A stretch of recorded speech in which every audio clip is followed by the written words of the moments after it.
Olá, alunos de Técnico em Meio Ambiente. Nós estaremos dando continuidade à nossa disciplina de Elementos de Economia para Meio Ambiente, trabalhando a segunda unidade, onde nós vamos estar falando sobre contabilidade ambiental. Mas fazendo um breve resumo, um breve lembrete do que a gente viu na primeira unidade, nós vimos todos os elementos iniciais da ciência econômica trabalhados na questão do meio ambiente. Vimos o grande desafio que temos trabalhando essa disciplina em como conciliar necessidades ilimitadas e constantes dos indivíduos com os recursos naturais escassos e limitados. Porém, eu fiz uma pergunta para vocês na primeira unidade. Os recursos naturais têm preço? Nós iremos ver que essa também é um desafio da ciência econômica ligada ao meio ambiente. Então, falando sobre contabilidade ambiental. Sabemos que contabilidade também é uma grande ciência e a contabilidade também vai estar contribuindo para essa área ambiental. A ciência da contabilidade, ela estuda e controla o patrimônio das entidades, mediante a registros, a demonstrações expositivas e a interpretação dos gastos neles ocorridos. Ou seja, qual é o objetivo da ciência contábil? É registrar. E aí, volto àquela pergunta, a como registrar os custos, os benefícios dos recursos naturais? A contabilidade ambiental vai tentar fazer isso. Então, termos técnicos da contabilidade ambiental: débito e ativo, crédito e passivo e balanço patrimonial. O débito ou ativo é o que pertence à empresa. E aí vamos começar a pensar em meio ambiente como empresa, né? Então, tudo que pertence à empresa são bens e direitos, que são chamados na contabilidade de ativos. Os créditos é a origem e a procedência desses bens e direitos, que são as obrigações. E o balanço patrimonial é o método das partidas dobradas, lançamentos dos créditos e dos débitos. Então, um resumo disso tudo. Através do registro e com ele o controle das atividades de produção, pode-se, através do balanço patrimonial, avaliar a saúde econômica e financeira de uma empresa. A contabilidade ambiental propõe usar os mesmos métodos para avaliar o meio ambiente como empresa, analisando as atividades que geram custos ambientais. Contabilidade ambiental, ela visa registrar, organizar e analisar os eventos internos e externos pertinentes às ações que envolvem as relações com o meio ambiente e os recursos naturais, inseridas na prática de uma empresa ou negócio. Qual é o objetivo da contabilidade?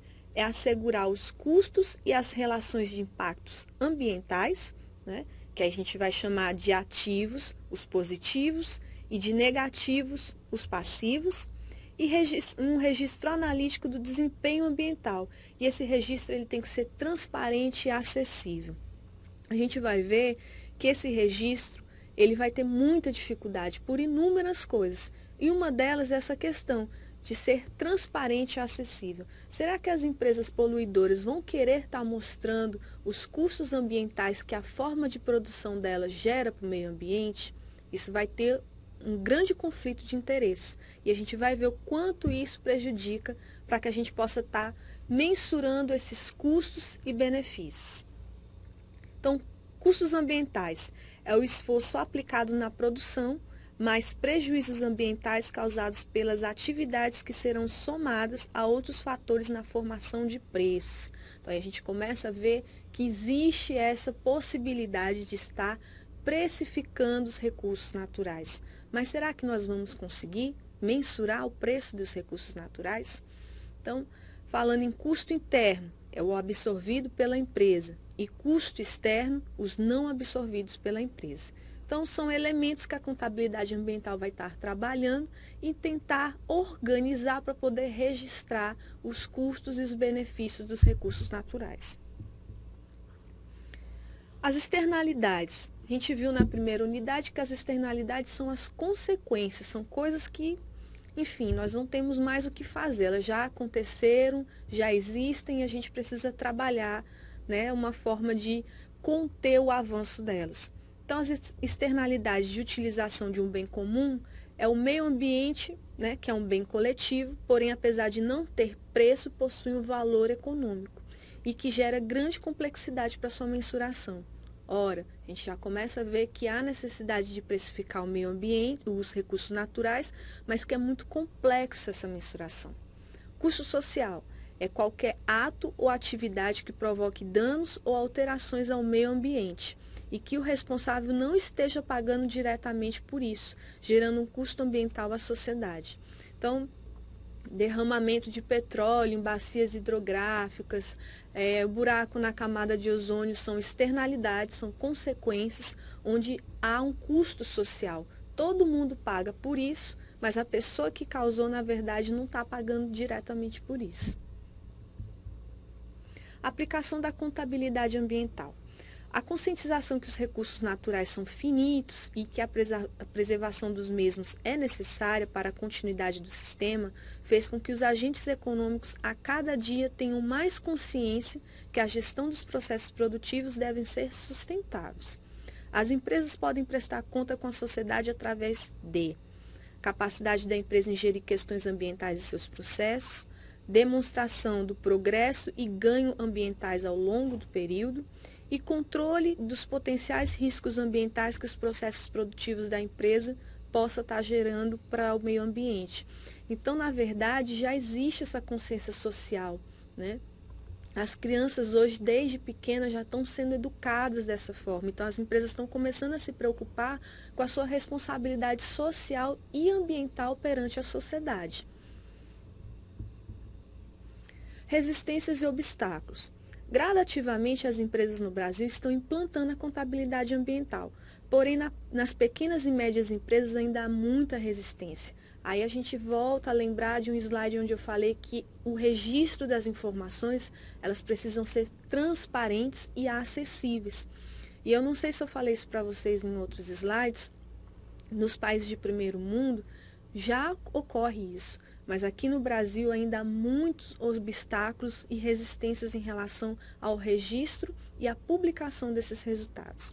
Então, por que existem esses obstáculos? Porque as empresas não querem revelar o impacto ambiental que as suas atividades geram, pouca habilidade gerencial para estruturar a contabilidade mais especializada, ou seja, tem empresas que nem a contabilidade normal não conseguem fazer. Imagina fazer uma contabilidade complexa, que é a contabilidade ambiental.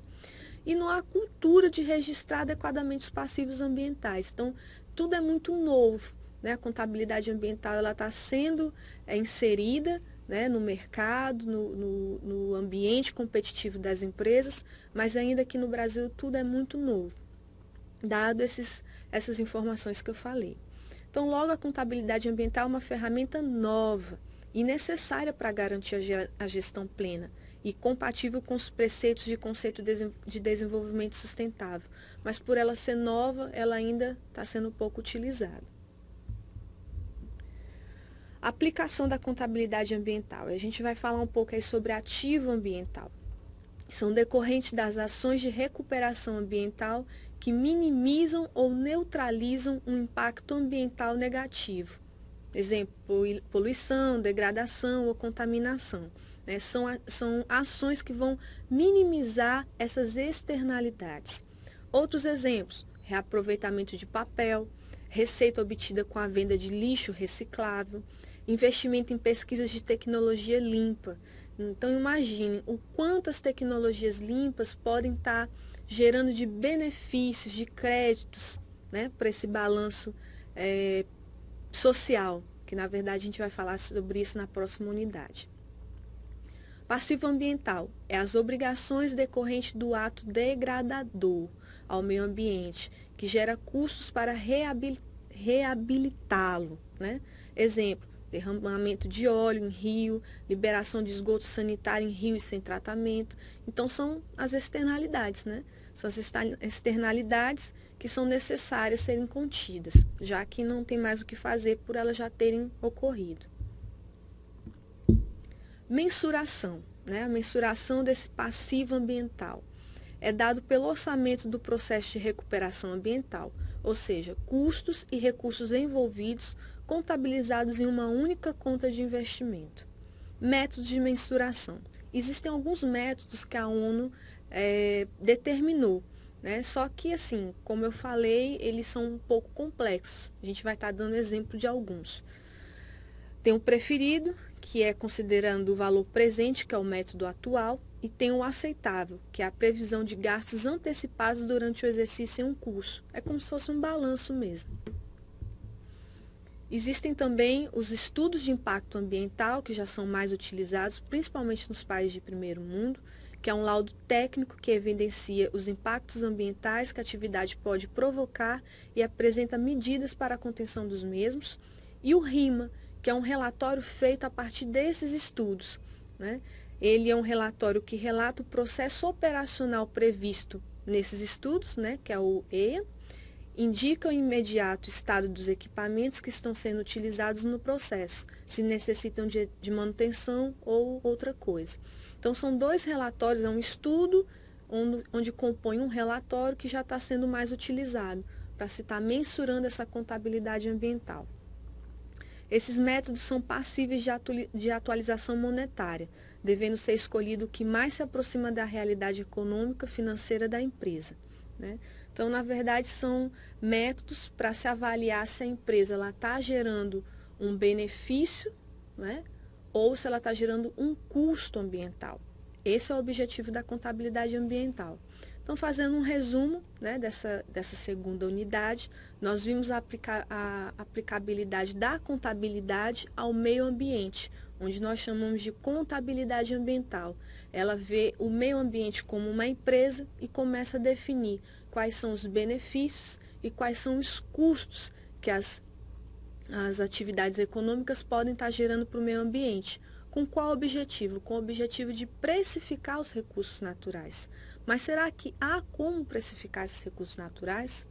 Nós estaremos vendo na próxima unidade que antes de precificar nós precisamos criar valor para os recursos naturais. E isso a economia já conseguiu fazer. Nós estaremos vendo isso na próxima unidade.